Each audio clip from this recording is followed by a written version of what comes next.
নমস্কার বন্ধুরা, আজ আবারও আমরা ফিরে এসেছি পশ্চিমবঙ্গের অত্যন্ত গুরুত্বপূর্ণ একটি বিষয় নিয়ে। এমন একটি বিষয় যার সঙ্গে জড়িয়ে রয়েছে হাজার হাজার আলু চাষি, সংরক্ষণকারী, ব্যবসায়ী এবং সাধারণ মানুষের প্রতিদিনের জীবন। আজকের এই ভিডিওতে আমরা আলোচনা করব পশ্চিমবঙ্গের বিভিন্ন ইউনিটে আলুর চাহিদাকে কেন্দ্র করে বন্ড ও রেডি আলুর দাম ঠিক কোন অবস্থায় রয়েছে। পাশাপাশি উত্তরবঙ্গের বিভিন্ন এলাকায় যে নতুন আলু উঠতে শুরু করেছে সেই নতুন আলুর বাজার দরও বিস্তারিতভাবে তুলে ধরব। আপনি যদি এই চ্যানেলে নতুন হয়ে থাকেন তাহলে অবশ্যই চ্যানেলটিকে সাবস্ক্রাইব করে পাশে থাকা বেল আইকনটি প্রেস করে রাখবেন। এতে করে আমাদের দেওয়া প্রতিদিনের বাজার দর সংক্রান্ত নতুন ভিডিওগুলোর আপডেট আপনার কাছে সবার আগেই পৌঁছে যাবে। এছাড়াও আপনি বর্তমানে কোন জায়গা থেকে এই ভিডিওটি দেখছেন এবং কোন জেলার আলুর বাজার দর সম্পর্কে জানতে চান সেই জেলার নামটি অবশ্যই ভিডিওর কমেন্ট বক্সে লিখে জানাবেন। প্রিয় দর্শক, বর্তমান পরিস্থিতিতে পুরনো আলুর অবস্থা অত্যন্ত শোচনীয়।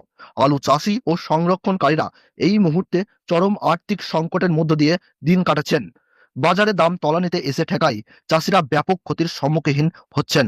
এই অবস্থায় রাজ্য সরকার কোনো কার্যকর পদক্ষেপ গ্রহণ না করায় আলু চাষি ও সংরক্ষণকারীদের মধ্যে তীব্র ক্ষোভ তৈরি হয়েছে। চাষিদের দাবি, আগামী দিনে যদি এই পরিস্থিতি অব্যাহত থাকে তাহলে আলু শিল্প সম্পূর্ণরূপে ধ্বংস হয়ে যাওয়ার আশঙ্কা রয়েছে। তাদের মতে এর জন্য কিছুটা দায় রাজ্য সরকারেরও রয়েছে। কারণ আলুর দাম বেড়ে গেলে রাজ্য সরকার দ্রুত দাম নিয়ন্ত্রণের জন্য বিভিন্ন ব্যবস্থা গ্রহণ করে। অথচ বর্তমানে আলুর দাম অনেকটাই নিম্নমুখী হওয়া সত্ত্বেও এই সংকটময় পরিস্থিতিতে রাজ্য সরকারের কোনো সক্রিয় ভূমিকা চোখে পড়ছে না। এর ফলে আলু চাষিরা ভীষণভাবে হতাশ ও উদ্বিগ্ন।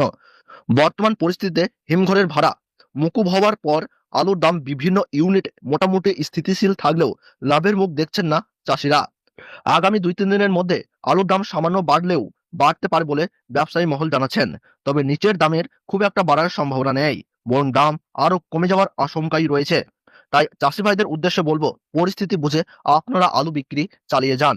বিভিন্ন ইউনিটে ব্যবসায়িকরা জানাচ্ছেন বর্তমানে বন্ডের তেমন কোনো চাহিদা নেই, অথচ প্রতিদিন বিপুল পরিমাণ আলুর বাজারে বের হচ্ছে এবং বিভিন্ন রাজ্যে পাঠানোর জন্য লোডও হচ্ছে।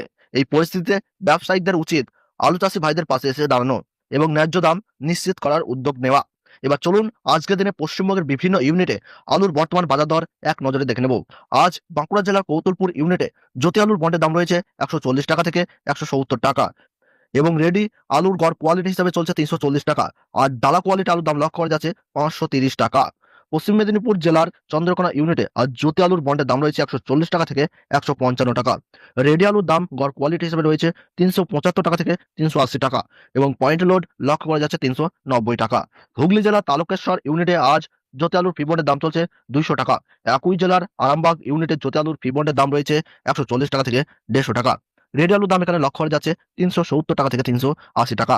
পশ্চিম মেদিনীপুর জেলার শালবনী ইউনিটে জ্যোতি আলুর ফি বন্ডের দাম হাইয়েস্ট কোয়ালিটিতে লক্ষ্য করা যাচ্ছে 150 টাকা এবং লো কোয়ালিটিতে 140 টাকা। রেডি আলুর দাম গড় কোয়ালিটি হিসেবে চলছে 375 থেকে 380 টাকা। বর্তমান পরিস্থিতিতে আলুর দাম একেবারে তলানিতে ঠেকেছে। তবুও চাষি ভাইদের উদ্দেশ্যে আবারও বলবো, আপনারা পরিস্থিতি বুঝে আলু বিক্রি চালিয়ে যান। আজ সিমলাপাল ইউনিটে জ্যোতি আলুর ফি বন্ডের দাম চলছে 150 টাকা থেকে 175 টাকা। রেড আলুর দাম গড় কোয়ালিটি হিসাবে 390 টাকা থেকে 400 টাকা। আজ চাপাডাঙ্গা ইউনিটে জ্যোতি আলুর ফি বন্ডের দাম লক্ষ্য করা যাচ্ছে 170 টাকা থেকে 200 টাকা। উত্তরবঙ্গের বিভিন্ন ইউনিটেও আলুর দাম তলানিতে এসে ঠেকেছে। সেখানে সাদা জ্যোতি ও পোখরাজ আলুর ফি বন্ডের দাম রয়েছে 50 থেকে 70 টাকা প্রতি প্যাকেট। রেড আলুর দাম লক্ষ্য করা যাচ্ছে 250 থেকে 275 টাকা। নতুন আলুর বাজার দরের দিকে তাকালে দেখা যাচ্ছে আজ ধূপগুড়িতে নতুন আলুর দাম চলছে 450 টাকা থেকে 500 টাকা প্রতি বস্তা। ফালাকাটায় নতুন আলুর দাম প্রতি কেজি 10 টাকা থেকে 10 টাকা 25 পয়সা।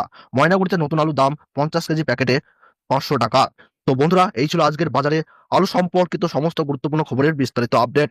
প্রতিদিন এই ধরনের নির্ভরযোগ্য বাজার দরের আপডেট পেতে অবশ্যই চ্যানেলটিকে সাবস্ক্রাইব করবেন এবং ভিডিওটি আপনার চাষি ভাই, ব্যবসায়ী বন্ধু ও প্রিয়জনদের সঙ্গে শেয়ার করতে ভুলবেন না, কারণ এই ভিডিওতে উল্লিখিত দামগুলি 100% সঠিক। ধন্যবাদ।